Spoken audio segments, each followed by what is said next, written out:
Bonjour tout le monde, aujourd'hui on a regardé pour vous un peu spécial, étant donné qu'on est sur le plateau de Space Opera. Vous inquiétez pas, on revient très vite sur le nouveau plateau, hein. Mais c'est juste pour une fois on voulait vous faire voir aussi un peu l'envers du décor. Alors aujourd'hui on parle de quoi? On parle de Unbreakable Kimmy Schmidt, paye ton accent en anglais, qui est de la nouvelle série produite par Netflix, créée par Tina Fey et Robert Carlock. Alors les deux vous sont peut-être inconnus, peut-être pas Tina Fey, hein, qui a écrit pendant des années sur les Saturday Night Live et qui a participé notamment à la série 30 Rock. Robert Carlock, lui, vous l'avez moins vu puisqu'il n'est pas comédien aussi de base. Il a notamment été scénariste sur la série Friends et l'inoubliable série Joey, le spin-off de Friends dont personne, où tout le monde s'en bat les couilles. Voilà.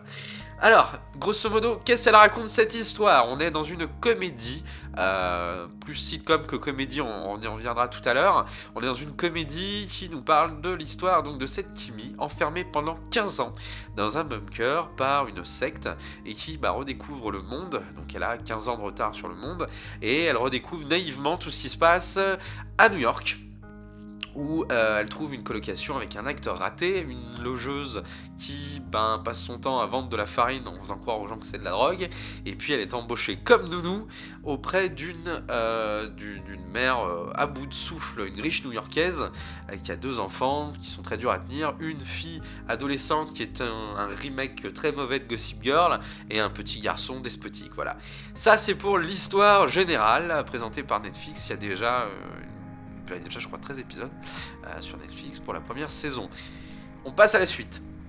Alors, avant de commencer sur la série en elle-même, le générique est une petite perle. Le générique, c'est tout ce que sait faire Tina Fey, c'est-à-dire de la parodie de l'actualité américaine. Et donc le générique est une parodie de ce qui s'est passé à Cleveland quand Charles Ramsey a libéré donc ces 3 femmes qui avaient la même situation que l'héroïne. Et du coup, lorsqu'il avait parlé aux journalistes, il y avait eu une sorte de détournement de ces mots en chanson. Et le générique, c'est exactement la même chose. Et franchement, je vous inviterai à comparer les deux. Je vais mettre les liens. À comparer les deux, c'est vraiment bien fait. Jusqu'à la pub très dégueulasse du gars qui a détourné les mots de Charles Ramsey. Ils ont même parodié cette pub là dans le générique, dans la version officielle, la version longue du générique, quoi. Donc je vous invite à regarder ça, c'est très bien fait je trouve, et c'est vraiment un bon clin d'œil.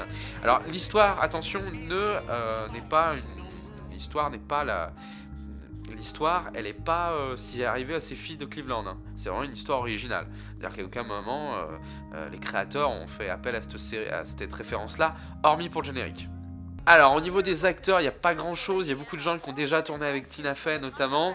C'est surtout Ellie Kemper qui a le rôle principal.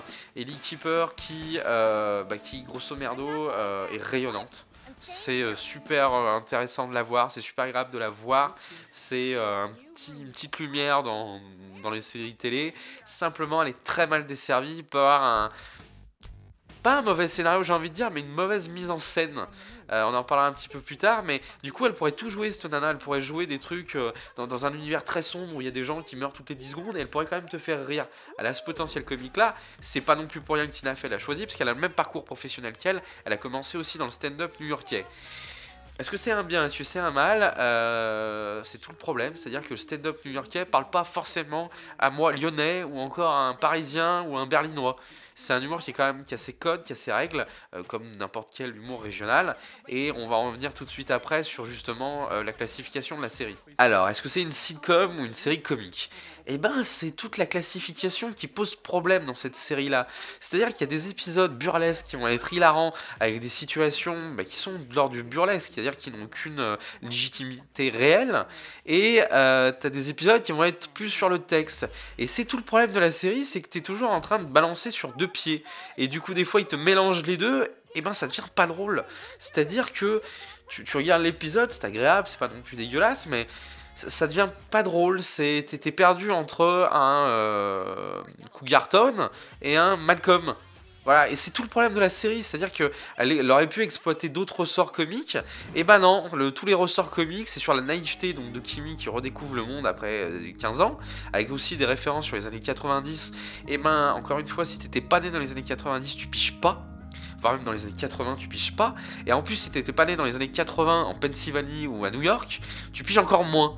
Et c'est tout le problème de la série pour un mec comme moi qui suit des années 90, qui avait 5 ans durant les années 90, c'est vraiment un problème. C'est-à-dire que je vais comprendre 3-4 références sur une dizaine, et du coup je vais passer à côté de ce qui aurait pu être drôle. Un autre truc qui casse l'ambiance, c'est ce que je vous disais, le côté burlesque. Et d'ailleurs, des fois on a des flashbacks un peu à la Family Guy qui sont assez perturbants. On a même des scènes, mais qui seraient géniales dans un Saturday Night Live, et qui là n'ont rien à faire là. Et c'est vraiment embêtant, et je vous promets qu'il faut 5-6 épisodes avant que la série trouve ses marques.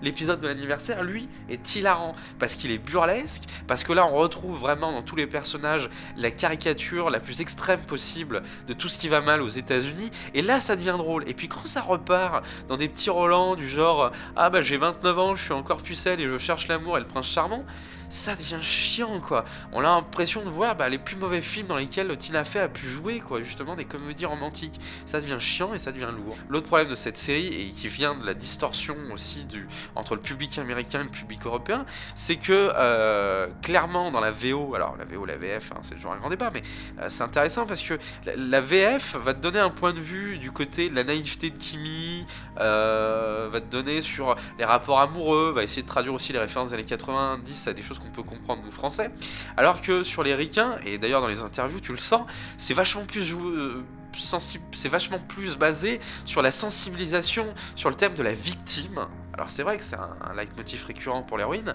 mais du coup c'est pas perceptible pour nous français.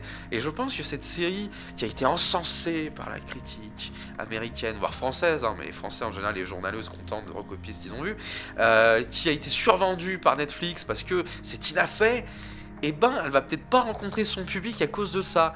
Si ça avait été moins déjà survendu, les gens ils seraient allés voir, parce que je vous dis, l'actrice est formidable. Après il y aurait eu ces problèmes de compréhension d'humour, et à la limite ça aurait pu passer à côté. Mais je pense que cette série, après je peux me tromper, va passer à côté de son public français à cause de ça, à cause de cette distorsion de perception, tout simplement. Mais écoutez, je vous laisse donner votre avis sur les commentaires pour la vidéo. Et n'oubliez pas, hein, vous abonner c'est un devoir, et partager la vidéo sur les murs des gens que vous n'aimez pas, c'est un droit. Je l'ai peut-être fait à l'envers, mais je m'en fous. Allez, vous pouvez désormais procrastiner en paix.